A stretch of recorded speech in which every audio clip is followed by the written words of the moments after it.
Muchas gracias. Muchas gracias. Bueno, hoy vamos a cerrar esta serie de conversaciones sobre Borges. Hemos empezado planteando la cuestión que nos parecía que a menudo no es la que está en la discusión, que es, bueno, ¿qué es un buen escritor? Si Borges es un buen escritor, ¿por qué es un buen escritor? Dimos vueltas sobre esas preguntas, pero hoy vamos a encarar la cuestión de la política de un modo directo. Vamos a trabajar sobre historia y política en Borges, ¿no es cierto? Vamos a tratar de ver si podemos encarar ese objeto, esa especie de obstáculo, ¿no?, que ha sido siempre Borges. Porque Borges es un hombre de derecha, por lo menos el Borges que conocemos después de los años 50. Yo diría que es el último intelectual de derecha. Yo creo que eso lo hemos dicho alguna vez, ¿no?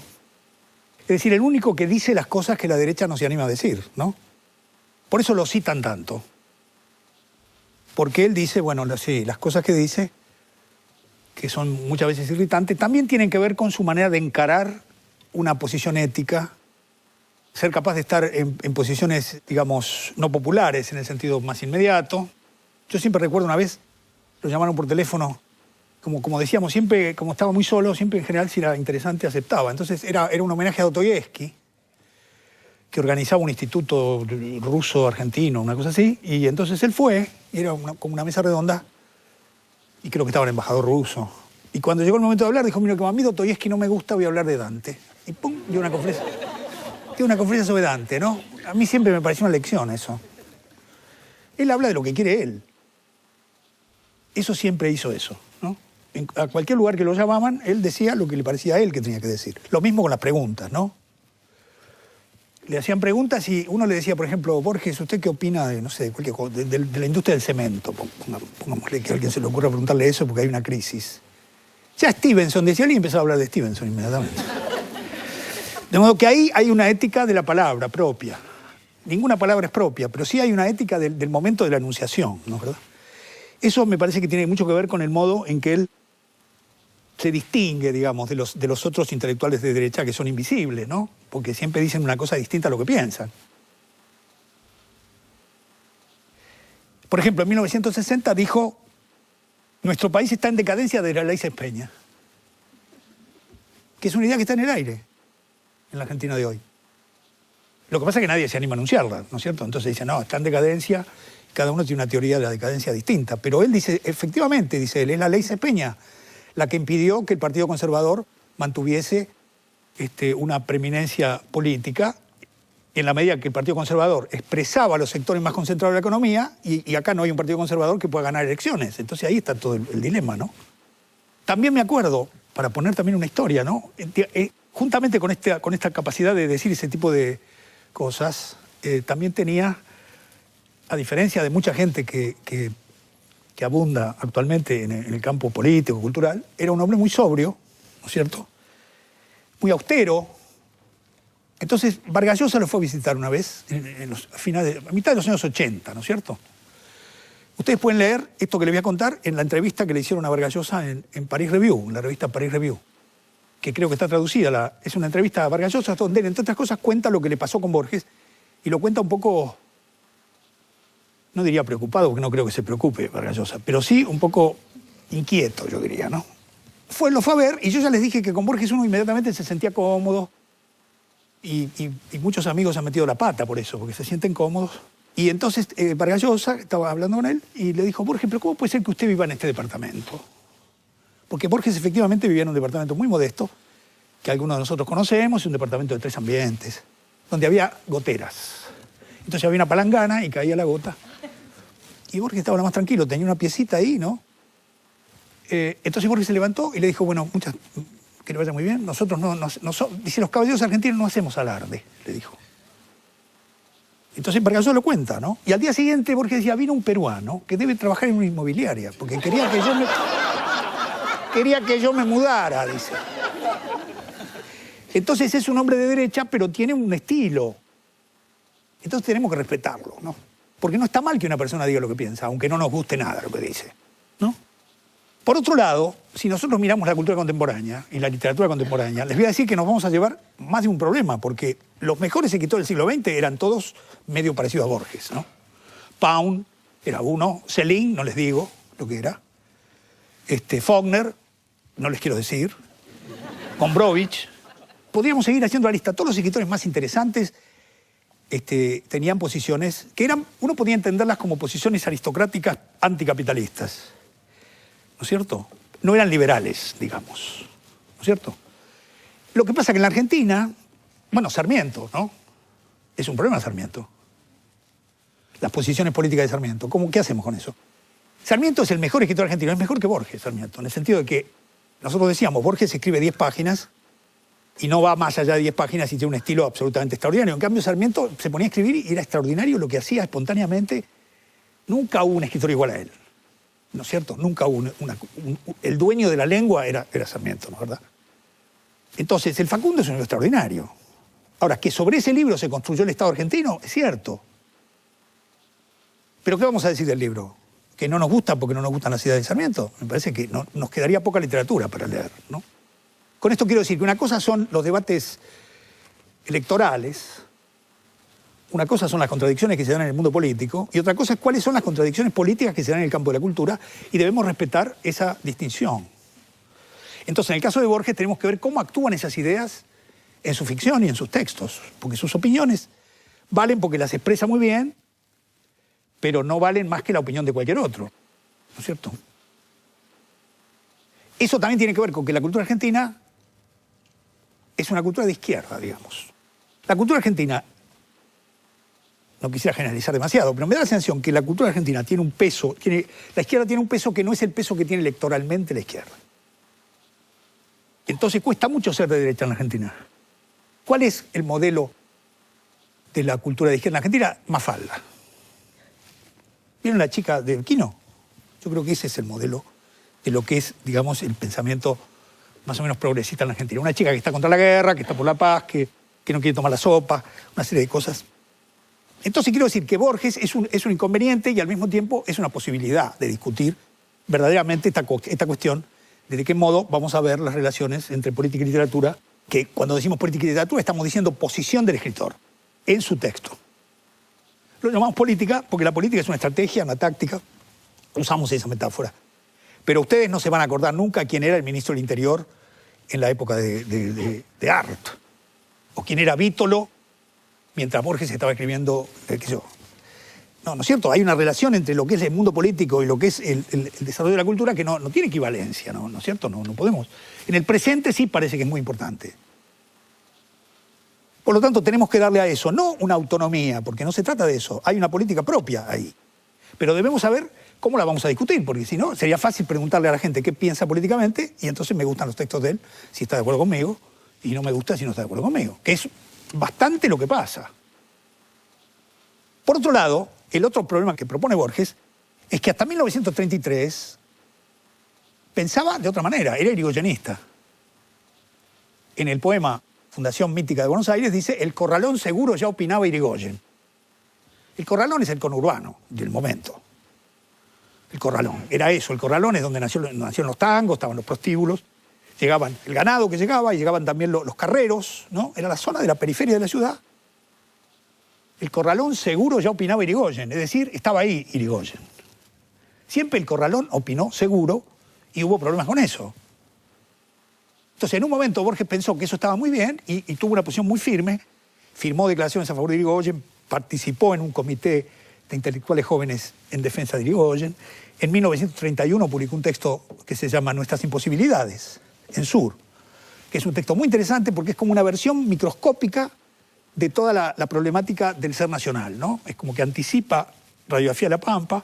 Es un texto que influyó mucho en Octavio Paz, para que Octavio Paz escribiera El laberinto de la soledad, que es también un texto sobre la esencia mexicana. En ese texto Borges ataca la crisis del 30, el golpe del 30, con mucha vehemencia, en medio de lo que dice, digamos que es el único momento en el que él incurre en esa metafísica del ser nacional, incurre a su manera, microscópicamente, en un texto de 4 páginas. No necesita escribir Historia de una pasión argentina como Mallea, ni necesita escribir Radiografía de la Pampa, escribe un texto de 5 páginas que es buenísimo, aunque tiene el problema de que también a él en ese momento se le ocurrió a ver si había una esencia del argentino, ¿no? Que no hay, les aviso yo que no hay. Nosotros vamos a tomar un momento que es 1951 por dos motivos. Primero, Borges ya sabe que se va a quedar ciego. Ha tenido una serie de operaciones, está resignado. En el 53, después del 53 ya no puede leer. Entonces se apura un poco y en ese año escribe textos extraordinarios. Escribe Kafka y sus precursores, escribe ese texto del que yo le leí, que es un texto buenísimo, que se llama Notas sobre Asia Bernachot, ¿no? Pero también escribió Kafka y sus precursores y también dio una conferencia extraordinaria que creo que es el texto básico, digamos, de la influencia de Borges, que es El escritor argentino de la tradición, un texto que ha producido un efecto increíble. Y sobre ese texto quisiera decir algunas cosas, ¿no? El año 51 es importante porque en el año 52 él va a publicar su último libro, de hecho, ¿no? Que es Otras Inquisiciones. Ya en el 53 escribe El Sur y después ya estamos con la ceguera, es otra cuestión. Es un libro muy bueno, Otras Inquisiciones, es su testamento, digamos. Él sabe lo que está pasando. Él sabe lo que está pasando. Entonces, él da esa conferencia en el Colegio Libre de Estudios Superiores, que era una institución que habían creado los opositores a Perón, un poco con el modelo de lo que es el Collège de France o lo que es el Colegio de México, un lugar que no es universitario, pero que tiene un nivel, en fin, que Perón luego cerró, por supuesto. Entonces, él da la conferencia ahí, en el año 51, porque ha empezado a dar conferencias a partir de 1946, cuando los peronistas lo echan con el chiste que parece que es de Borges, en definitiva. Si no es de Borges, sería un borgiano que había en el peronismo, ¿no? Porque realmente es un chiste borgiano decirle a Borges, usted ahora es inspector de aves y es hermosísimo, parece que formará parte del arte de injuriar. Es un chiste extraordinario. Todo el mundo se escandaliza, me parece maravilloso que le hayan dicho eso, ¿no? Era como decirle, mire Borges, reconocemos su calidad verbal y ahora le vamos a hacer un chiste a usted. Él dice que lo que dicen ahora, lo que parece ser, es que fue él quien inventó ese chiste. Que lo trasladaron no sé a dónde y él dijo, bueno, me nombraron inspector de aves. Lo cierto es que se queda sin trabajo y entonces ahí se produce algo que es muy importante. Empieza a dar conferencias, pero como conferencista Borges se convierte en una figura mundial. Es uno de los grandes conferencistas contemporáneos. Las conferencias de Borges eran las cosas más multitudinarias que ustedes se imaginarán en Dinamarca, en Brasil, en cualquier lugar que fuera, San Pablo. Él dio las conferencias Norton en Harvard en 1967, que son digamos, el punto más alto al que puede llegar un escritor. Son las conferencias que dio, en fin, que dieron todos, dio Stravinsky, en fin, son las que se publicaron acá. Creo que se llama El arte de la poesía o algo así, ¿no? Pero su éxito como conferencista se lo debe al peronismo. Al peronismo se lo debe. Porque el peronismo lo dejó sin trabajo y tuvo que empezar a dar conferencias. Y también se lo debe a Estela Canto. Yo les recomendaba unos libros. Les recomiendo el libro de Estela Canto, Borges a contraluz, que es lo mejor que se ha escrito biográfico sobre Borges. Ella es la mujer a la que le dedicó el Aleph y fue uno de los grandes amores de Borges. Y era una mujer extraordinaria, bellísima. Estaba en Sur y era del Partido Comunista. Y su hermano Patricio Canto es una figura importantísima de la vida cultural de izquierda en Argentina, gran traductor, muy amigo de Oscar Mazota. Ahí Borges entró en contacto con un mundo y esta muchacha lo empezó a poner en problemas a Borges. Como ahí está contado y se ven las cartas, tanto lo puso en problemas que un día le dijo, tenés que ir al psicoanalista. Porque Borges tenía ciertos problemas. Efectivamente, Borges fue al psicoanalista en el año 46-47, desde luego, en el libro, yo no voy a decir el nombre del psicoanalista, pero en el libro de Estela Canto creo que está el nombre, y Germán García le hizo una entrevista al psicoanalista. Entonces, ¿qué pasó? Lo que pasa con el psicoanálisis. Borges no resolvió el problema al que iba, pero perdió la timidez y pudo dar conferencias, ¿no? A mí me pasó igual. Yo empecé a analizarme en 1970, sigo con los mismos problemas, pero aprendí a bailar el tango como nadie, ¿no? Es decir, uno para otro lado le sale. Entonces Borges, en realidad, era muy tímido, ¿no? Tan tímido era que nunca había dado una conferencia. Siempre las conferencias de Borges las leía otra persona, porque él estaba aterrado. Era incapaz de hablar en público. Pero incapaz de hablar en público. El análisis que hizo le ayudó de una manera extraordinaria, nos ayudó a todos, porque Borges empezó a dar conferencias y creó un estilo de conferencia. Creó un estilo de conferencia, que es un estilo extraordinario, ¿no? Porque parece que estuviera pensando con uno. Ese estilo que tiene, siempre parece que estuviera hablando con alguien más inteligente. Y eso tuvo un éxito maravilloso, ¿no? Entonces, consigue un puesto de conferencista en el Colegio Libre de Estudios Superiores, que es un modo de ganarse la vida que tiene, y en 1951 da esa conferencia, que es la más importante que dio.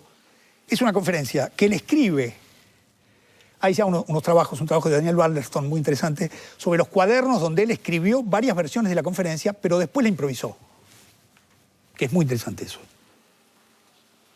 De modo que él trabajó escribiendo en el año 51 esa conferencia, varias versiones, pero luego fue y la improvisó. Y lo que nosotros leemos es la versión taquigráfica de esa conferencia en el Colegio Libre de Estudios Superiores. Ahí Borges da una hipótesis extraordinaria, muy ligada a lo que estábamos viendo la semana pasada, ¿no es cierto? Esta cuestión de los modos de leer como autónomos en relación a los textos. Porque la tesis central es que hay una serie de literaturas secundarias y desplazadas de las grandes corrientes europeas que tienen la posibilidad de un manejo irreverente de las tradiciones culturales, de las grandes tradiciones centrales, a las cuales no pertenecen. Y pone ahí a la cultura judía, a la tradición irlandesa y a la literatura argentina. Para Borges, el lugar incierto que tiene el pueblo judío sin territorio, gran lector de la hermenéutica, ¿no es cierto?, y de la cábala, pueblo nómade, que lee siempre fuera de su propia tradición, y su tradición es el libro. La cultura irlandesa es una cultura encapsulada dentro del imperio inglés, que ha perdido su lengua, que es el gaélico, y que lucha contra la tradición del país imperialista, desde adentro mismo de la cultura, ¿no es cierto?, y produce lo que Borges siempre dice, bueno, produce una cultura de Bernard Shaw, en fin, y produce a Joyce, que es de la tradición católica, por lo tanto también tiene una posición distinta respecto a lo que es la tradición central protestante. Forma parte de una minoría católica, Joyce, ¿no es cierto? Y Joyce escribe sobre esto todo el tiempo, sobre Parnell, sobre la tradición, en fin. Entonces él ve en la tradición irlandesa, a la que admira muchísimo, como admira muchísimo a la tradición judía, a la tradición, digamos, de lectura judía, algo parecido a lo que pasa en Sudamérica, dice por primera vez. Está hablando de Sudamérica en la conferencia, que es muy raro. Es la literatura argentina, el escritor argentino y la tradición, pero también es Sudamérica. Es decir, yo diría el Río de la Plata, habría que ubicar qué Sudamérica es esa, ¿no?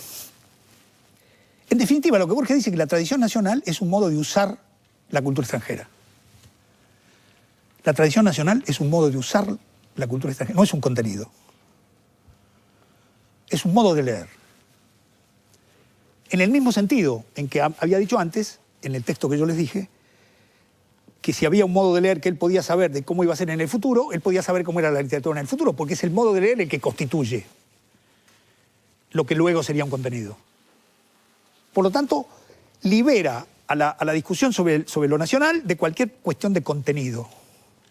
Contenido folclórico, contenido prehispánico, contenido anti-inglés, contenido pro-francés o lo que fuera. Pone una posición extraordinaria.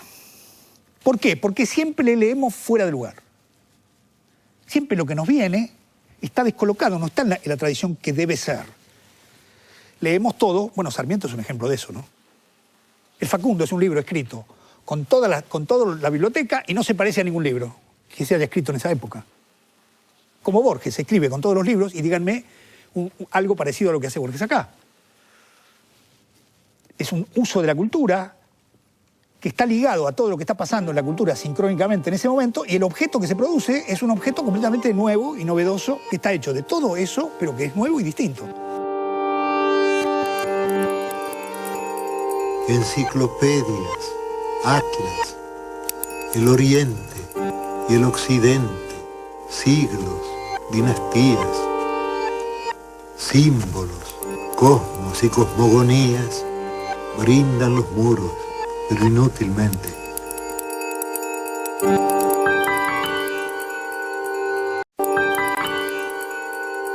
Entonces, estamos fuera de lugar. Eso es lo que le gusta a él. Tenemos una mirada al sesgo. Miramos al sesgo, entonces vemos lo que no ven los de la tradición central, que están metidos adentro. Es una gran hipótesis, porque es una hipótesis sobre la localización de la cultura, no sobre la historización. Él cambia lo que había hecho con Pierre Menard Y lo que había hecho en esta cita de si yo pudiera leer la literatura del año 2000, es decir, que la literatura cambia con el tiempo, que la lectura y los usos de la cultura cambian con el tiempo, acá lo cambió y lo puso en el espacio. Lo que cambia es la colocación en el espacio, y según donde estoy en el espacio, estoy leyendo de otra manera. Extraordinario. Entonces, ¿qué tendríamos nosotros en común con la tradición judía y la tradición? Bueno, que estamos en un lugar completamente alejado de todo. ¿No es cierto? Que no tenemos tradición colonial, que tenemos una tradición colonial pobrísima, que no tenemos tradición prehispánica, que tenemos el desierto, y que es eso lo que nos pone en una posición que a él asimila con la tradición judía de la diáspora y la tradición irlandesa del sometimiento a la presencia del idioma inglés, del imperialismo inglés y de la resistencia que eso genera. El único punto, para empezar a pensar, el único punto que nosotros podríamos considerar ligado a su posición política es que él habla de la tradición occidental, que era la idea que manejaban los norteamericanos en la Guerra Fría para oponerse a los rusos, a la cultura soviética. O sea, Occidente era lo que había que contraponer al socialismo soviético. Entonces, cuando él dice la tradición occidental, me parece que ahí está interviniendo, porque también intervenía en esa cuestión, escribía en las revistas del Congreso por la Libertad de la Cultura, era también activo en su lucha anticomunista, digamos. Porque él, en realidad, para decirlo como se suele decir ahora que está de moda, no era eurocéntrico. Él siempre pensó que las grandes literaturas eran árabes. Siempre dijo que el mejor libro que se había escrito era Las Mil y una Noche. No era alguien que estaba incrustado en la tradición occidental. Fue un escritor que siempre se abrió a las literaturas que uno puede considerar literaturas menores, literaturas que están afuera de la tradición de la novela inglesa y todas esas cosas. Y dentro de las tradiciones occidentales siempre eligió escritores menores. Chesterton le interesaba porque era católico, porque entonces eso ya lo ponía en una situación desviada respecto a lo que era la tradición inglesa. Bernard Shaw era un fabiano, un socialista fabiano, ¿no? Eran todos. Kipling y Stevenson andaban por ahí por el borde del imperio, no habían nacido en lugares. En fin, siempre buscó escritores que no estaban en la línea central como ejemplo de lo que él buscaba, ¿no? Me contó María Kodama en Madrid hace un tiempo una cosa que me emocionó muchísimo. Que en el final de su vida, cuando le faltaban, no sé, unos meses para morir, contrató a un profesor para que le enseñara árabe. Tenía 85 años y estaba muy mal. Con eso lo que quiero decir es que él no es un hombre cuya literatura puede entenderse, como se suele decir ahora, como una literatura muy, muy ligada a lo que podríamos llamar la tradición dominante, ¿no? Siempre buscó, siempre se hizo de literaturas que eran literaturas que estaban fuera de ese circuito central, ¿no? La otra cosa que quiero marcar es el asunto de la noción de tradición, que él toma de Eliot, pero que a mí me parece muy importante porque resuelve un problema, para plantear una cuestión técnica, resuelve un problema que está en el centro del debate actual. Digamos, las posiciones más radicalizadas del pensamiento, digamos, no sé cómo llamarlo, pensamiento moderno, no sé cómo llamarlo, vamos a llamarlo el pensamiento Derrida. La idea es, nosotros no podemos leer un texto remitiéndolo a su condición de producción porque los contextos son infinitos.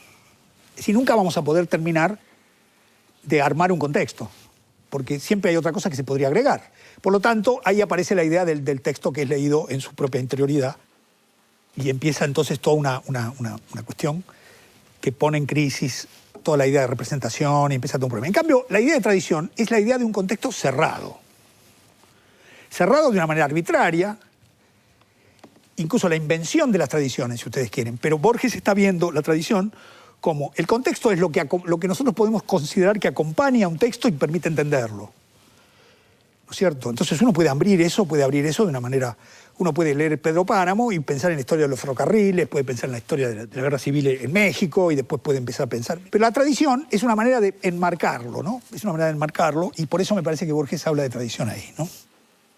Me parece que el ejemplo de lo que es esa lectura espacial y de lo que es el hecho de que en un país lateral se pueda ver el universo es el Aleph. Porque en una casa del barrio del sur está el universo. Si ustedes lo ven, es una metáfora de lo que él dijo en el escritor argentino de tradición. El problema es que el Aleph está escrito 10 años antes. Entonces, Carlos Argentino Daneri tiene el Aleph y escribe cosas que son horribles porque no encuentra la forma de dar cuenta de toda esa totalidad, pero tiene el acceso localizado a lo que yo llamaría la cultura mundial, en el sentido en que en el escritor argentino de tradición, desde el lugar en el que estamos, tenemos acceso, y el acceso está muy ligado a la localización. Hay que bajar al sótano, acostarse de una manera particular. Estamos en la idea que tiene Borges de la cuestión de cómo se localiza el lugar desde el cual se conoce. Ustedes relean el relato y van a ver que es lindísimo eso, porque hay que estar de una manera particular para poder verlo, que es como un comentario anticipado de lo que él va luego a desarrollar como teoría en el escritor argentino de tradición, la idea de que hay que estar en una posición determinada para poder entonces hacer funcionar de un modo definido esa cultura que se nos viene encima, que es una cultura múltiple, que prolifera, que nosotros solamente podemos tomar un fragmento, usar ese fragmento, en fin. Y hay una intriga en esta conferencia, ¿no? Hay una intriga que es que a mí me llama la atención que nadie la haya comentado. No la he visto comentada. Borges critica, entonces estamos en el año 51, Borges critica lo que está pasando en ese momento, critica una intervención de Murena, que escribe un texto que se llama algo así como Demolición de una poesía, contra Borges, porque dice que Borges ha abandonado la poesía que hacía antes, que era una poesía argentina, de los patios, para escribir esas ficciones cosmopolitas, horribles. Hace un brulote contra Borges. Entonces Borges en el 51 le contesta a su manera, de una manera muy elegante. Dice, estos nacionalistas siempre están traduciendo a alguien, porque este ha traducido al existencialismo, dice él.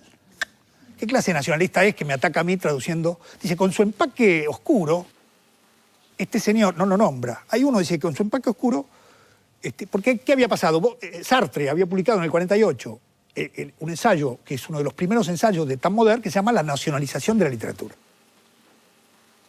Y entonces Murena se dio cuenta que había que nacionalizar la literatura, claro. Y con él la gente de contorno, quiero decirles. Porque en ese momento la gente de contorno y Murena estaban juntos y también ellos descubrieron la nacionalización de la literatura leyendo a Sartre. Lo hicieron mucho mejor que nadie. Pero hay que decir las cosas como son. Y Borges, con mucha elegancia, dice, no me gustan los nacionalistas que en realidad traducen teorías europeas. Perfecto, ¿no? Luego critica sus propios intentos de escribir con color local. Dice Borges, séame permitida una confesión, una mínima confidencia. Durante muchos años, en libro ahora felizmente olvidados, traté de redactar el sabor, la esencia de los barrios extremos de Buenos Aires. No prescindí de entonces se critica, dice, entonces no prescindí de palabras como patio, las palabras, no. Luego, hará un año, escribí una historia que se llama La muerte y la brújula, que es una suerte de pesadilla, una pesadilla en que figuran elementos de Buenos Aires deformados por el horror de la pesadilla. Precisamente porque no me había propuesto encontrar ese sabor, porque me había abandonado al sueño, pude lograr al cabo de tantos años lo que antes busqué en vano.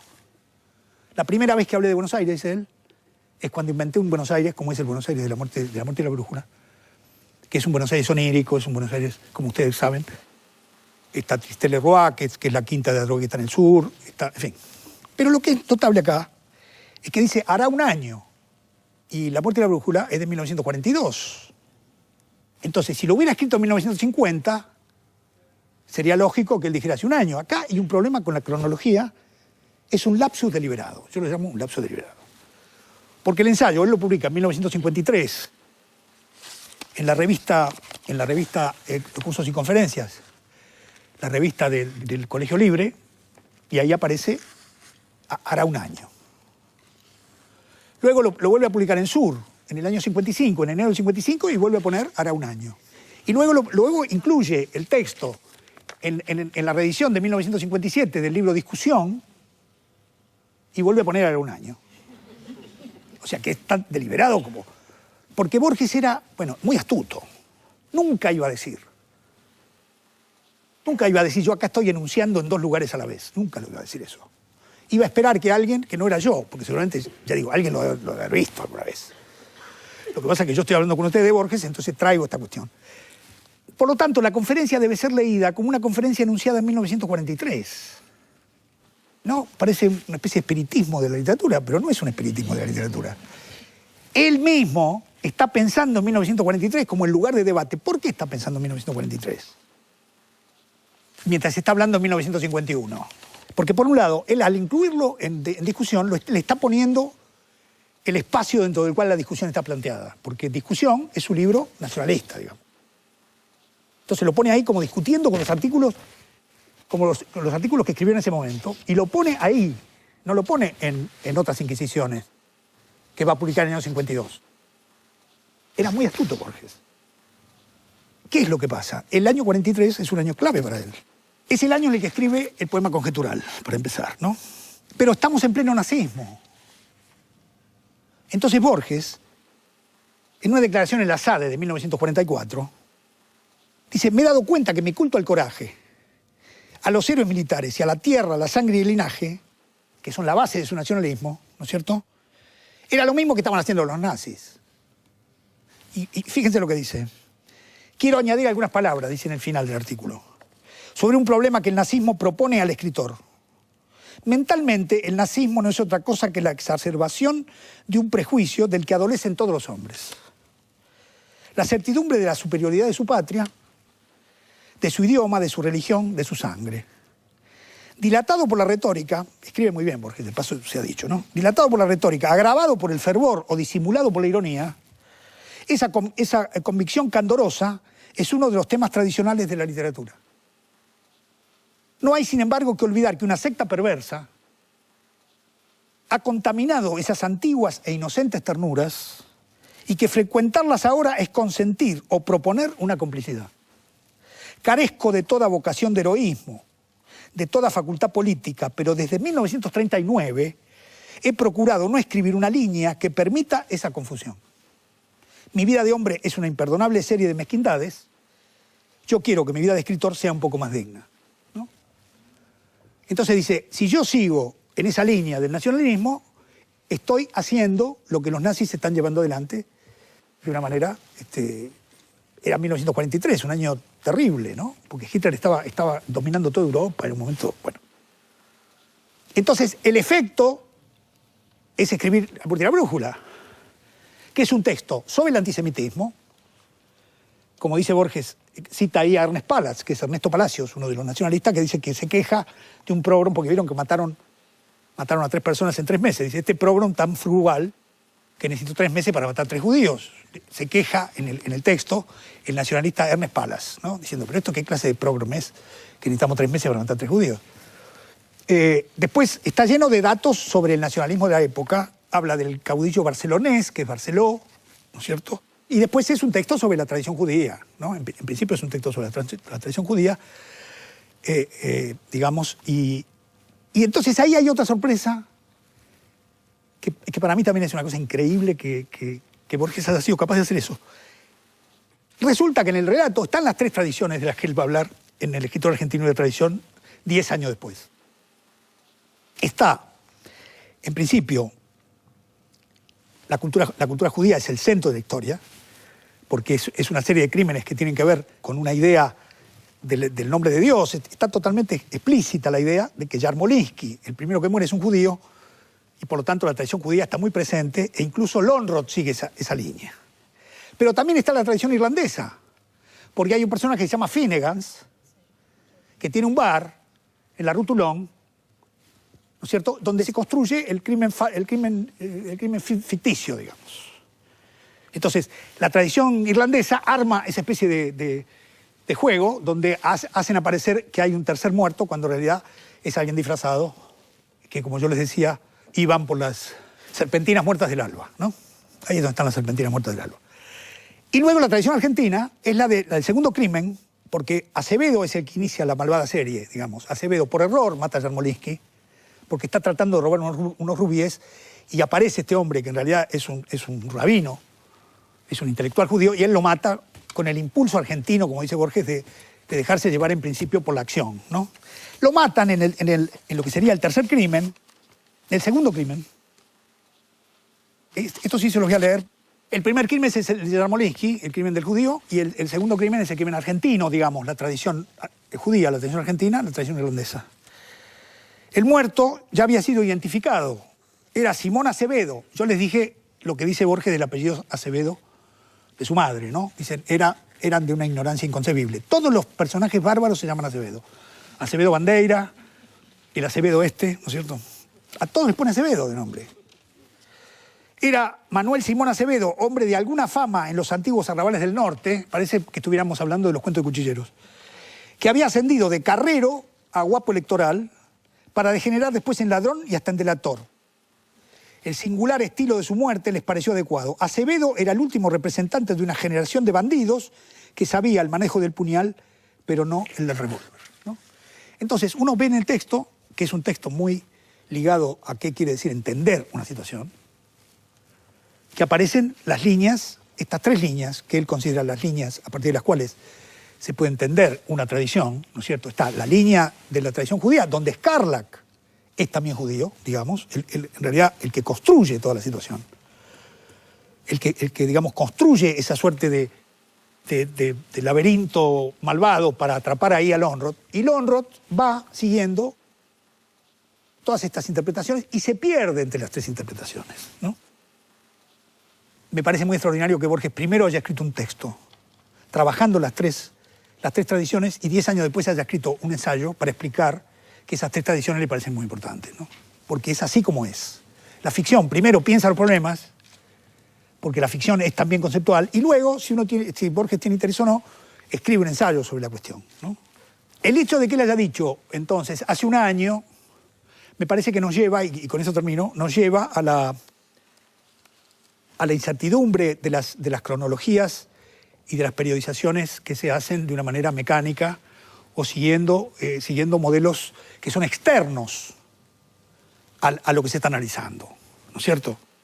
Tenemos que ser capaces, y eso hacen los historiadores, ¿no es cierto? Tenemos que ser capaces de construir las periodizaciones que se corresponden al objeto que estamos estudiando. No podemos aplicarle una periodización y decir lo que se escribía en la época de Menem, como se suele decir, la literatura que se escribía en la época de Menem. Bueno, pero por ahí el que escribió esa novela en la época de Menem la había empezado a escribirla vaya a saber cuándo, ¿no? ¿Y con qué periodo se vincula un escritor? ¿Cómo podemos construir esa especie de elemento que sería como la base ideológica sobre la cual un escritor va y vuelve, ¿no es cierto? Me parece que hay que tratar de construir esa situación. Porque, como les dije yo también, el escritor no inventa la ideología, la encuentra hecha. No podemos culpar a un escritor porque en sus textos hay una ideología determinada. Porque los escritores no la inventan, la encuentran donde la encuentran. Y la encuentran en los debates de su momento, la encuentran en Borges está hablando aquí de los debates de los años 40 y de los años 30, ¿no es cierto? Termino con dos cuestiones. Scarlatti es el bárbaro que lee un libro para construir esa trama. A mí siempre me hace acordar al Joker, al guasón de Barton, en el Batman de Barton, ¿no? Es un personaje extraordinario, uno de los grandes personajes de la literatura argentina, porque es una especie de malvado divertido y que le gusta construir escenas, y que le arma todo ese asunto a Lönnrot y se lo lleva para ahí y lo mata en el sur, como en el sur de Borges. Lönnrot va a que lo mate el bárbaro, ¿no es cierto? ¿No es cierto? Es decir, que va al lugar donde está ese bárbaro, que es un bárbaro, por otro lado, que tiene una característica absolutamente fascinante, porque es como una especie de arlequín, ¿no? Y bueno, lo lleva al sur y ahí lo mata. Entonces, me parece que está en la línea donde está la pulsión de Borges, ¿no? La pulsión de Borges es que siempre el intelectual muere en manos del bárbaro y que eso, en algún sentido, tiene un sentido. ¿Se acuerdan? El final es muy divertido, el final de La Monte de la Brújula, porque le dice, ¿y si hiciéramos Lönnrot le dice, ¿y si hiciéramos un laberinto lineal? Porque usted se me armó un laberinto en la ciudad lineal, usted me busca en A, yo estoy en B, usted me encuentra en C. Bueno, le dice Scarlatti le dice, bueno, eso será la próxima vez que lo mate. ¡Pam! Y lo mata, ¿no? Me parece que ahí hay algo que en Borges es muy básico, ¿no es cierto? Si tenemos un minuto les voy a leer algo que ustedes ya saben, pero que es muy notable en relación a esta cuestión de Sudamérica, que es el final del poema Conjetural, que es un poema de 1943, ¿no? Zumban las balas en la tarde última, ¿no? Así empieza bellísimo. Hay una batalla. Hay vientos y hay cenizas en el viento. Se dispersan el día y la batalla deforme. Y la victoria es de los otros. Yo que estudié las leyes y los cánones, Yo, Francisco Narciso de la Prida, cuya voz declaró la independencia de estas crueles provincias, derrotado, de sangre y de sudor, manchado el rostro, sin esperanza ni temor, perdido, huyo hacia el sur por arrabales últimos. Yo que anhelé ser otro, dice la Prida, que es un antepasado de Borges, ¿no? Yo que anhelé ser otro, ser un hombre de sentencias, de libros, de dictámenes, a cielo abierto yaceré entre ciénagas, pero me endiosa el pecho inexplicable un júbilo secreto. Por fin encuentro mi destino sudamericano. Es la muerte de Dalman, ¿no es cierto? Me endiosa un júbilo secreto, ¿no? Encontré el destino sudamericano. Nunca deja de estar ligado a esa zona de su obra. Nunca deja de estar ligado, más allá de las posiciones políticas que tome, ¿no es cierto? Eso es un escritor, me parece a mí. Porque es eso lo que a él para él el sentido puede ser horrible. Pero eso es el sentido para él. Entonces, que él haya dicho sudamericano, hablando de los escritores de acá, en el escritor argentino de la tradición, y que haya aparecido la palabra sudamericano, que no es una palabra que Borges use, en el poema conjetural, que es del mismo año, 1943, de esa enunciación, me parece que es un elemento que debemos tener presente, ¿no? Y quería efectivamente terminar con la cuestión de La muerte y la brújula, que me parece que es una gran ficcionalización de la ciudad de Buenos Aires. No es la ciudad orillera del hombre de esquina rosada, ¿no? Se transforma en una ciudad abstracta. Es la ciudad de las masas, ¿no? Es la ciudad de masas. Si ustedes miran el texto con cuidado, van a ver que está llena de datos extranjeros el texto, ¿no? Hay húngaros, hay de todo ahí adentro, ¿no? Es la ciudad de la inmigración, la ciudad contra la que Borges construyó ese mundo de la ciudad criolla, ¿no? ¿Verdad? Él prefería esos guapos que están todos antes del 1900, es decir, que están antes de la inmigración. En eso es como Lugones. Y en eso, les voy a decir, es como Jauretche también. Porque yo me acuerdo, Jauretche, escribiendo contra Beatriz Guido, en el medio pelo, le hacía notar que ella en realidad era Guido. La descartaba porque no era Guido, era Guido.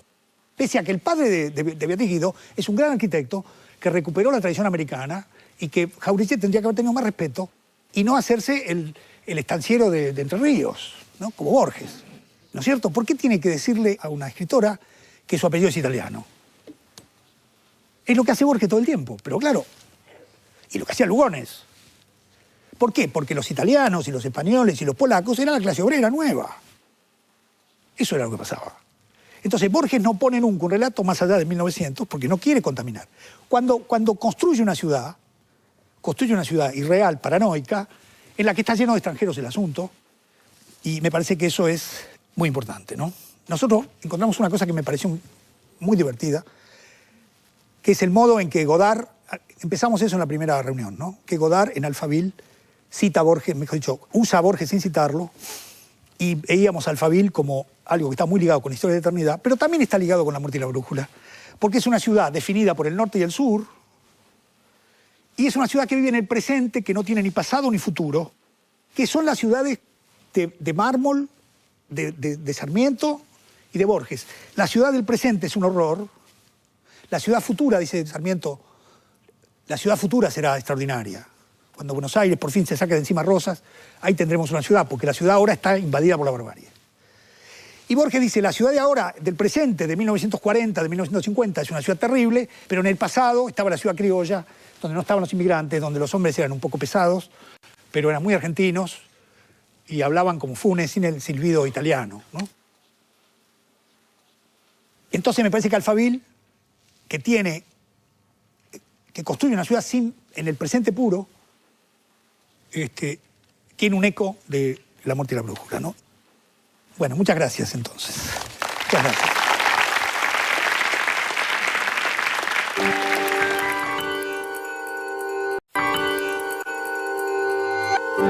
Bueno, es un gusto que estén aquí Horacio y Javier. Con Horacio hemos venido hablando de estas cosas en distintos momentos. Yo recuerdo una conversación que tuvimos sobre Borges en los años 80, que se publicó en Unidos, ¿no? Que hablamos de algunas de estas cosas.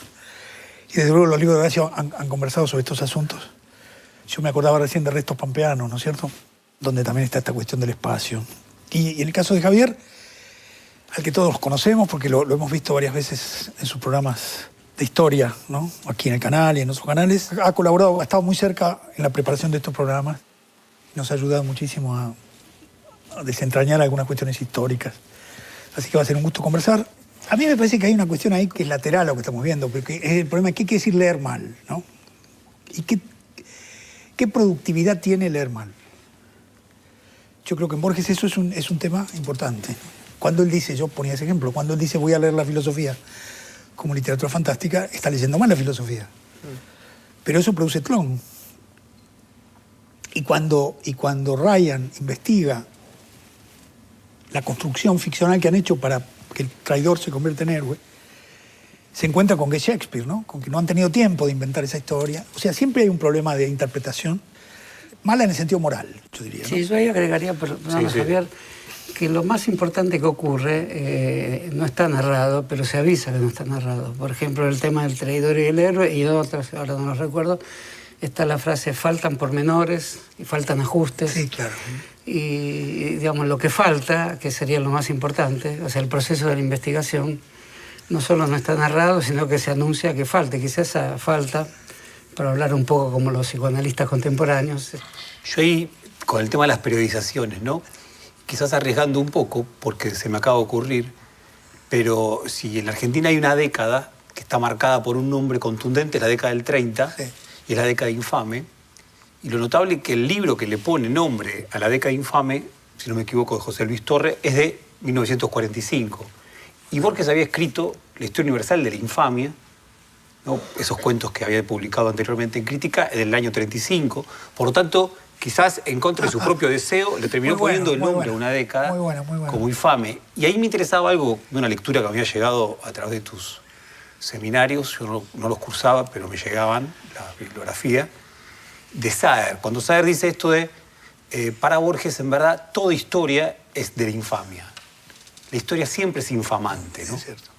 Y a mí eso me parece que es una idea bien interesante y que se liga mucho a la lectura de Borges del peronismo, ¿no? La idea de que el peronismo es una trama entre dos historias, una historia criminal y una historia escénica. Bien. Y en un punto también se liga a su literatura, porque La muerte y la brújula es una historia criminal y una historia escénica que le montan al pobre de Lonrot para que se crea y siga los... Ahora, la ilusión cómic, ¿no? claro, la ilusión cómic, ¿no? En el número 237 de Sur, que es el número... Sí, es muy bueno, es un texto muy interesante, sí. Claro, claro. Está muy bien eso, sí. Porque también sí, está muy bien. Que la historia sería siempre algo infame o perturbador y que por lo tanto esa alegría que está en el poema conjetural es una alegría un poco siniestra, Claro. se podría decir, ¿no? Sí. Eso sería un elemento para discutir en el interior de los textos de Borges algo en relación a cuestiones que hacen a las discusiones políticas. Totalmente. Sí, ahí uno a veces está un poco tentado de arriesgar de vuelta, lo digo así, porque en Borges da la impresión de que hay una suerte de teoría de la historia que derrama hacia la política, ¿no? Y me parece que Borges ante la historia, tomando esta imagen del Tlón, ¿no? Tlón está invadiendo el mundo real y yo ante eso que está ocurriendo lo que hago es replegarme. Me voy a Drogué, ¿no? Una indecisa traducción que de Viana de Brown y me dedico a otra cosa que no pienso publicar, o sea, tomar distancia. Él tiene un texto que no lo leí hoy porque lleva mucho tiempo leer los textos, ¿no? En el año 40, él dice, estoy ahora leyendo, hace una reseña de Ellery Queen, y dice, lo único que nos queda es leer Ellery Queen y leer ciencia ficción, porque mientras tanto los nazis, Claro. ¿qué sería esto que vos decís, Totalmente. no? Si tenemos que escaparnos de ahí, porque lo que hay en la realidad es la infamia, el Es horror. infama. En relación a los nazis y al nazismo, hay una primera persona en Deutsche Requiem que es un poco extraña porque empieza con una primera persona. Es un comienzo un poco sorprendente en Borges porque, por ejemplo, para volver al tema del traidor y el héroe, dice, ahora lo vislumbra así. Y en otro cuento, no me acuerdo en cuál, dice, intuyo. Intuición y vislumbre son elementos no racionales o no geométricos que contrastan con la estructura, con el Borges estructural y matemático. Y sin embargo usa la vislumbre, o sea, es muy, como decía Foss, es muy astuto, pero en Deutsche Requiem es un nazi que habla en primera persona.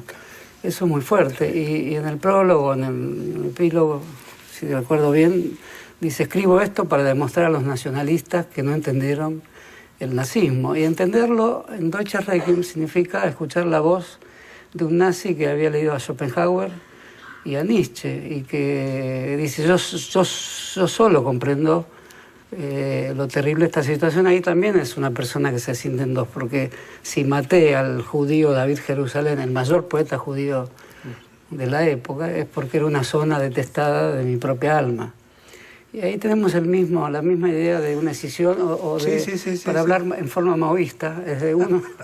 Te agradezco. Uno, no, también yo me debo agradecer tantas cosas. No se decía es el uno que se divide en dos, o al revés. Son dos, en fin, elementos distantes y heterogéneos que superan su fisura. Sí. Ahora, reducir a Borges a eso es criminal, pero y es ético al mismo tiempo. Pero consigue con esa estructura mínima. No, yo creo que es muy importante ese punto, ¿no? Por ejemplo, ahí contrasta con Benjamin, que digo esto porque sé que puede motivar ironías. Mucha gente, yo mismo cometí el pecado de compararlos. No, tienen relación. Tienen cierto punto, pero como es un deporte tan argentino, puede ser menos deportivo. Pero hay un punto que se diferencian totalmente. Benjamin dice: voy a intentar inventar conceptos que no puedan ser pensados por el nazismo. En su famoso artículo sobre la reproductibilidad. Y Borges dice lo contrario: voy a escribir un cuento para demostrar cómo conozco el nazismo, y se pone la letra en la voz nazi. Ahí hay una cuestión que me parece que nos completaría el asunto. Hay un ensayo que él publica en el 38, lo publica en El Hogar, que dice: discusión con un germanófilo, ¿no? No sé si lo recuerdas. Sí. Entonces él distingue ahí a los germanófilos de los nazis. Y los nazis por lo menos creen en lo que hacen. Los germanófilos aplauden estas cosas horribles porque, como odian Inglaterra. Y ahí hace una distinción también muy interesante, porque dice: los que defienden, entonces nombra a Rosas, a Stanislao López, a Artigas, a Urquiza, no sé, a toda la serie, tratan de justificar sus crímenes, como si estuviera dado. Mientras que los germanófilos aplauden los crímenes de los nazis, dice él. Pareciera que son los germanófilos el problema para él, más que los nazis. Sí. Si uno sigue ese camino. Sí, pues los nazis casi no diría que es un elogio, pero los ve tan convencidos que los hace parte de su juego del destino. Ellos querían su destrucción. El oficial, Otto Dietrich Surlinde, que pone nombres. Que le pone nombres muy aristocráticos. Bueno, el poeta David Jerusalén, son dos arquetipos fortísimos, y es finalmente porque... A mí lo que me molesta, perdóname, ¿no, Javier? Para terminar, algo que observó Margot Glantz, que me pareció muy bueno, ¿no? Esta idea de no puede ser que en el infinito sean la misma persona, el judío torturado y el nazi. Y ahí hay un punto serio en Borges. En el sentido, es muy serio ese punto, ¿no? Ese es el punto más serio. Yo creo que Borges no ve solo ve la unidad, ¿viste? Solo ve la unidad, solo ve... Cuando pone el nazismo de por medio, es un Borges sumamente enigmático hasta hoy. Pero también en los teólogos. También en los teólogos. Eran la misma persona. Y como si él no viera la diferencia, si él solo viera el parecido, ¿viste? Anverso y reverso de la moneda, ¿no? Y ante los ojos de Dios... Eso sí es un pensamiento reaccionario. Claro. De todas formas, todos somos iguales. Digo, que todos somos iguales, aunque uno sea el horror de la vida misma, digamos, y el otro sea un santo poeta. Permite algo, a mí siempre pensar en esto es realmente preocupante, ¿no? Pero como está la idea del otro, y después la cierra, porque él odiaba el existencialismo, lo llamaba patético, en realidad la cercanía con todas las teorías del otro, lo que después fue lo que construyó Lacan, Levinas. Él estaba muy cerca de eso, sin embargo lo cerraba porque en realidad anverso y reverso son, citando la frase de Borges, es el único rostro de Dios, o un único rostro, y eso complica tanto desde el punto de vista filosófico como resuelve muchas cuestiones desde el punto de vista literario. Claro. Esa es la fuerza que tiene y el modo en que uno se conmueve cuando percibe que el otro es lo mismo, o es el mismo. Y de ahí la obra de Foucault. Creo que la obra de Foucault invierte un poco la tradición de la filosofía europea que es tomada en la Argentina. Realmente Borges está dentro de Foucault de una manera como ningún otro autor argentino está dentro de un autor europeo, ¿no? Es decir, lo demuestra Foucault dedicándole el libro a Borges, citando el modo de catalogar de Borges, un modo de catalogar que siempre en fuga, siempre la catalogación de Alep es irrisoria, absurda, y siempre hay una... Porque dejan cosas afuera. Hay una pieza que falta. Y eso Borges lo llama el método... Tenemos que hacer otra conversación. Borges lo llama el método... Lo usa también Evaristo Carrego, lo llama mi método cinematográfico. Y cita a von Sternberg, el director de cine de El Ángel Azul. O sea, el método cinematográfico es el montaje, decir una cosa por otra, crear alegorías, hacer sinopsis. Pero eso es la ficción para él. Sí. Y la ficción produce dobles. Entonces, ahí hay un problema con Foucault. Que no termina de identificar nunca dónde está la ficción y dónde no está, mientras que Borges siempre mantiene la diferencia. Entonces, y la otra cosa que me parece importante en Borges, me parece muy importante decir esto, es que Borges aspira a la totalidad, no es Foucault. Aunque esa totalidad sea el laberinto, porque él dice, bueno, por lo menos es algo que hicieron los hombres, aunque yo no lo comprenda. Busca el sentido, porque el sentido es la totalidad, y entonces está siempre buscando eso, aunque no llegue nunca, o que, en fin. Sí, para agregar algo, porque encontré un texto que parece un prólogo al Facundo del año 74, en donde no le funciona esta idea de esta mismidad, ¿no? Y me parecía muy interesante. Esto que le funciona tanto en literatura, ahí no le funciona. En el 1974, prologa al Facundo, año siniestro como pocos. Y lo notable es que prologa al Facundo y comienza hablando de Schopenhauer, con esta idea de... Schopenhauer tenía conciencia de que la historia carecía de sentido, que estábamos ante la historia como ante nubes, que suponemos que tienen alguna forma, se parecen a un perro, pero en verdad no se parecen a un perro, es nuestra obcecación la que encuentra ese parecido. Y después rápidamente con esta cita de Joyce, que después se repitió tanto, la historia es una pesadilla de la que prefiero despertar, 1974. Ahora, lo que ahí Borges plantea es, el Facundo sigue siendo el mejor libro de historia argentino. ¿Por qué? Porque civilización y barbarie siguen siendo las dos fuerzas fundamentales. Los gauchos cambiaron a obreros. Dice así, gauchos a obreros. Y la continuidad es absoluta. Ahora, la tensión, civilización y barbarie, en ese texto no hay anverso y reverso. No, claro. En ese texto está casi como planteada la pelea. Y bien quizá parecido a lo que se da Horacio, ¿no? Porque muchas veces esa cita que usa Borges, que no sé si será cierta, que si alguna vez Joyce dijo eso de la historia como una pesadilla. No, sí, está en el Ulises. Lo dice... ¿lo dice? Lo dice Stefan Dedon. Bueno. En realidad dice el personaje. Perdón, a mí No lo dice Joyce. El personaje dice eso, ¿no? Porque ahí está metido en una historia con Irlanda. Y ahí lo... Que lo vuelve loco, entonces, claro. Bueno. No, yo ahí quería agregar el tema de Benjamin, ¿no? Porque a veces se ha visto en esa frase algo parecido a ese ángel melancólico de Benjamin, pero acá en el fondo es un ángel melancólico que está temeroso de que nuevamente los bárbaros triunfen, claro, de que nuevamente los gauchos venzan, como en el poema conjuntural. Claro. No tiene empatía con los oprimidos, sino que más bien claro, la empatía es la otra, ¿no? Tiene una empatía con los oprimidos previos a la aparición de los oprimidos que lo molestan en el presente. En el siglo XX. Pero yo también querría arrimar una cuestión, y es que lo que Borges dice de... porque no se olviden que el 43 no es el peronismo. Eso es lo que tiene de bueno el año, para nosotros. Está todo por pasar todavía. Claro. Pero él ya capta ahí la relación que después va a decir el Partido Comunista, ¿no? Argentino, va a decir nazi-peronismo, no sé cómo dice, nazi-fascismo. Nazi-nipo-peronista. No sé.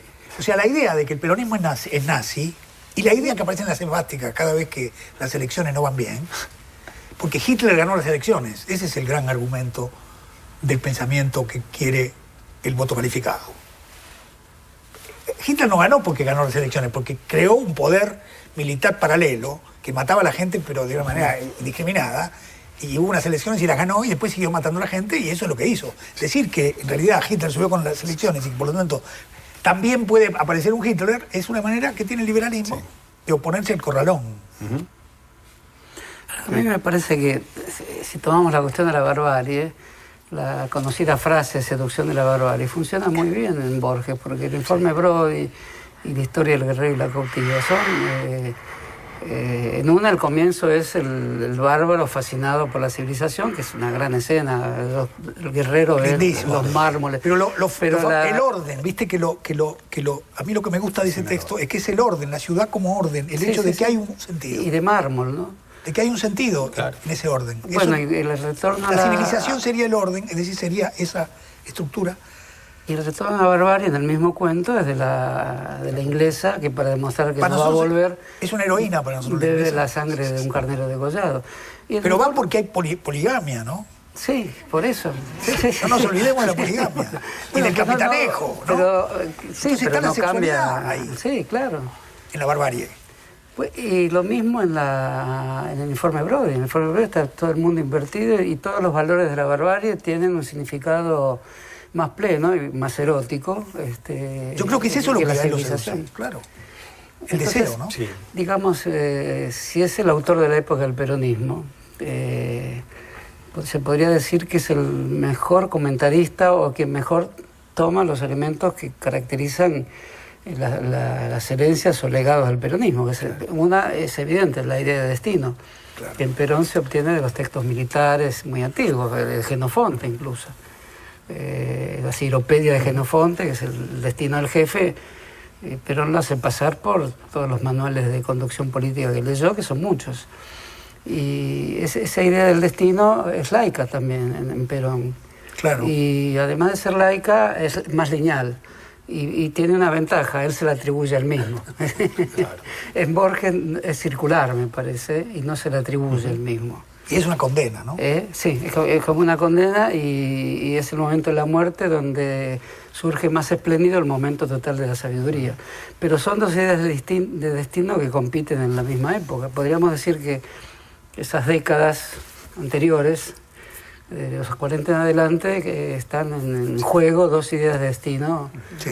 totalmente contrapuestas entre sí, pero que mueven millones de personas, en un caso una. Sí.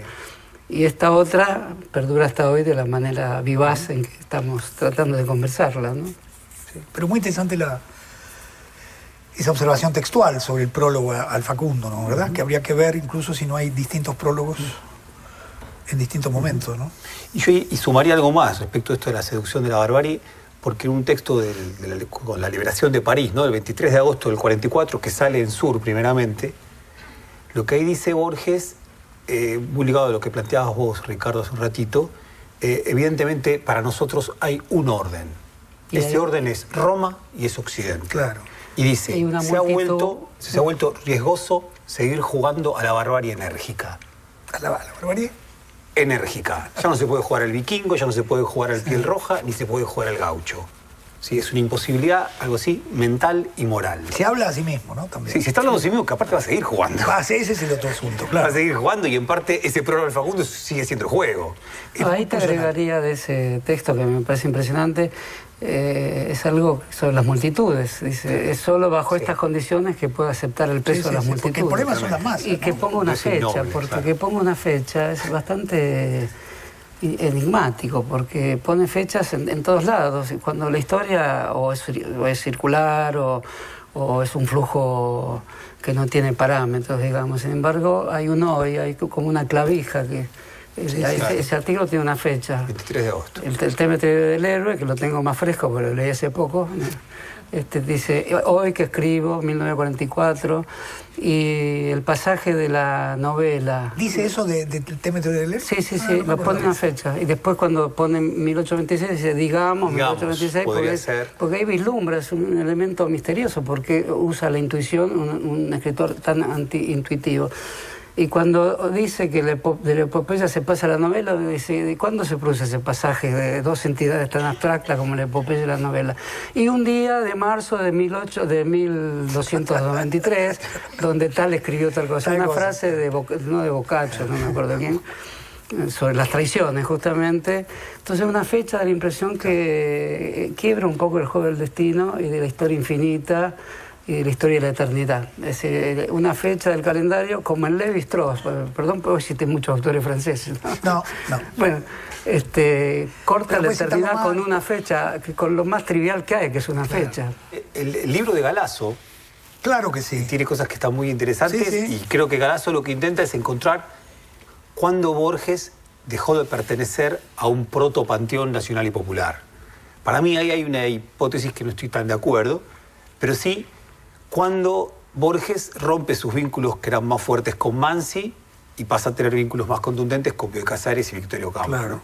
Y él lo ubica entonces entre el 30 y el 31, cosas muy notables. El prólogo del Paso de los Libres es del 35. Claro. Sin embargo, en el 36, o sea, apenas un año después, Mariano de Bedi Mitre, que es el intendente de Buenos Aires, lo invita a leer por la radio del Teatro Colón su fundación mítica, mitológica de Buenos Aires, y lo que hace Borges es sacarle el verso del Corralón Seguro, se lo saca. Charita Brigoyen, ¿no? Entonces ahí es ese momento, ¿no? Ese momento de los 30 infames. Ahora, vos fíjate que, por ejemplo, en el 38, él publica en Sol y Luna, que es una revista de los nacionalistas. Claro. Publica unas traducciones de Chesterton. Es decir, que todavía está todavía anda por ahí. Bueno, el prólogo ese tiene como, para mí es fundamental porque imagínate, Jauretche y Borges compartiendo el irigoyenismo, si fuera notable, literal, eso cambia la historia argentina hasta la fecha de hoy, que no me acuerdo qué día es, si no lo diría. Y Jauretche lo rechaza años después cuando se da cuenta de lo que escribió Borges. El prólogo es muy elogioso, pero dice, de las pocas cosas que salvo de la odiosa historia de América es la patria y el coraje. Si uno lee la última frase, es sumamente elogioso, y por supuesto Jauretche hace un culto del coraje como Borges. Pero años después se dio cuenta que estaba escrito en la historia odiosa de América. Y aparte lo emparenta con Islandia y los vikingos y con otras historias. Dice, me pone junto a toda la platería de la gauchesca, pero honestamente tengo que rechazar ese prólogo porque la historia de América no es odiosa. Claro, mira qué discusión, ¿no? Y lo saca el prólogo de las ediciones. Y lo saca, y una posterior edición tiene el de Jorge Gerardo Ramos. Ahora hay una edición... Ahora en medio de la Pax Argentina, no, ahora tiene el de Ramos y el de Borges. No, lo que se sabe... No somos conciliadores los argentinos. No, claro. Que en el año 33 Mansi le pide que se afilie a Forja. A Forja, donde está, digamos, el núcleo de lo que podríamos llamar, está Escalabrini Ortiz, está Jauretche. O sea, que todavía era posible pedirle a Borges, y yo creo que lo hace porque en el 32 sale Discusión. Claro. Que es un libro que podría ser de alguien de Forja. Sí, era lógico, era verosímil, ¿sabes? Jauretche sigue con la anécdota. Dice, este prólogo lo escribió en Uruguay, en la estancia de Amorim. En la misma de Tlón. La estancia se llamaba Las Nubes, por eso pudo escribir este prólogo. Bueno, lo escribió en Las Nubes. Yo voy a decir algo para seguir con la ironía de Horacio, ¿no? Jauretche le copia los chistes a Borges, te aviso. Sí. Le copia el empaque, digamos. El empaque ese del campesino, de la lengua argentina, digamos, hecha siempre de algún tipo de malicia, ¿no? Que es muy eficaz en eso. Jauretche es un escritor notable, ¿no? En ese punto. Bueno, yo creo que después del elogio a Jauretche podemos parar acá. Hemos ido a donde no esperábamos. Te quiero confesar, Ricardo, que era necesario. No, sí, yo lo sé muy bien. Bueno, muchas gracias. Muchas gracias, Ricardo.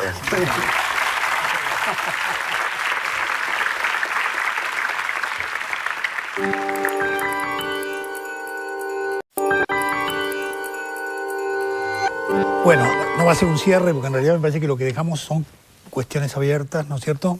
Y justamente creo que el sentido fue ver si podíamos tomar algunos pocos textos de Borges para no abrumarnos, pero trabajar sobre los textos en lo posible, más que sobre la figura de Borges, ¿no, verdad? Que está muy presente en la cultura contemporánea, no tanto como sus textos, me parece. Entonces quería sencillamente recordar algunos textos tomando esas fechas, la fecha de 1951, donde están el texto Notas sobre Asia Bernard Shaw, Kafka y sus precursores, El culto a los libros y El escritor argentino de la tradición, que es bueno leerlos juntos, esos 4 textos.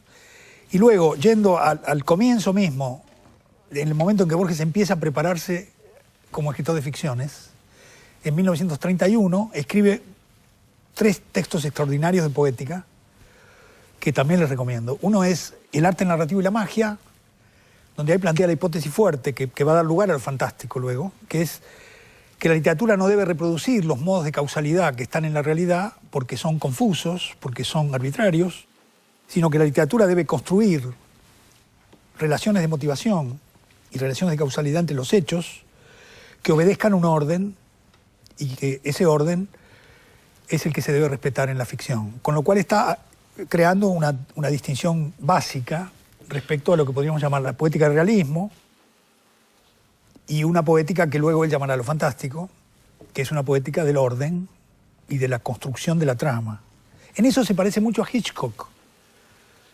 Si ustedes leen el libro de Hitchcock, que es muy bueno, el libro de Conversaciones con Truffaut, encontrarán muchas cuestiones que son muy parecidas a las que Borges plantea. Hitchcock decía, yo entre un trozo de vida, un tranche de vie, como decían los realistas y los naturalistas, prefiero un pedazo de torta, decía Hitchcock, ¿no? Como diciendo, prefiero algo que esté bien hecho. Prefiero algo que tenga su forma, ¿no? Y bueno, es un gran constructor de forma, Hitchcock, como Borges es un constructor de forma. Entonces, les recomiendo El arte narrativo y la magia, porque es un gran texto sobre la cuestión, él dice, el problema central de la narrativa es la causalidad, es decir, cómo pasan las cosas. En la realidad pasan de un modo confuso, dice él, y la ficción tiene que tratar de construir un orden, y ahí me parece que se entiende su interés en el género policial, que sería, frente a la novela realista, sería un tipo de construcción que obedece a una serie de criterios. Y acá veo otra vez también la cuestión de el interés de Borges por el orden, entendido como la totalidad del sentido, y lo vuelvo a distanciar de las filosofías contemporáneas de Derrida y demás, que insisten mucho en que no hay totalidad, etcétera, ¿no? El otro texto se llama La postulación de la realidad, que también es de 1931 y también es muy extraordinario, donde Borges sencillamente dice que la ficción no refleja la realidad, postula una realidad. Yo pongo siempre el ejemplo del tango, ¿no? Yo he dado algunos cursos sobre las letras de tango. Si uno lee todas las letras de tango, lo cual es un poco imposible, pero si uno piensa en los pequeños relatos que hay en los tangos y los constituye casi como si fueran un relato colectivo sobre la ciudad de Buenos Aires, y toma esos relatos como si fueran reconstrucciones de la realidad, se encuentra con una realidad que está postulada, porque no es que todos los hombres iban todas las noches de farra y que todas las noches las chicas eran milongueras y que todos los hombres del tango no tienen un padre, todos tienen una madre, ninguno tiene hijos y la gente se va de farra. Entonces, ese Buenos Aires que está en el tango es el Buenos Aires postulado, no el Buenos Aires realista. Lo real que uno puede encontrar ahí son modos que tenía ese imaginario popular de estar contando. Por ejemplo, contaban cómo las muchachas se iban al centro a trabajar y lo contaban con una perdición, y las chicas estaban siendo en ese momento empleadas en las tiendas, y eso lo vivían los varones con mucha paranoia, y entonces... Pero eso hay que interpretarlo, lo que hay en los tangos, que son las chicas que están siempre ahí en el cabaret, ¿no? Y los muchachos que vienen a la madrugada, nadie trabaja nunca, jamás, ¿no? Entonces, es un Buenos Aires que más bien es el Buenos Aires imaginario de ciertos sectores sociales que creen que lo mejor que hay es estar, que tienen razón en un sentido, estar de farra, no trabajar nunca, en lo posible no tener un padre, tener una madre que trabaje por uno, porque siempre viven de la madre. A los 40 años los tipos ya están, pero ya son viejísimos, dicen, tengo 40 años y mi vida ya está terminada. Si ustedes leen eso como si fuera la descripción realista de Buenos Aires, se llevarían una idea muy rara de lo que era Buenos Aires. Eso es lo que Borges dice cuando dice la ficción postula una realidad y no refleja la realidad, que es una idea muy importante, ¿no? Y está muy bien explicada en ese texto. El otro texto de 1931 es un texto también buenísimo que se llama La supersticiosa ética del lector, donde a contramano de lo que se puede decir, se puede esperar, Borges dice que la literatura transmite cosas que no son solo el lenguaje, ¿no?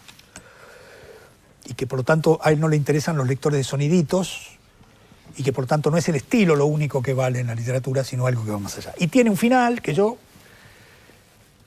me lo sabía y me lo sé de memoria, y lo voy a decir como cierre de esta pequeña cuestión. Dice Borges: la literatura es un arte que sabe profetizar aquel tiempo en que habrá enmudecido y encarnizarse con su propia disolución y cortejar su fin.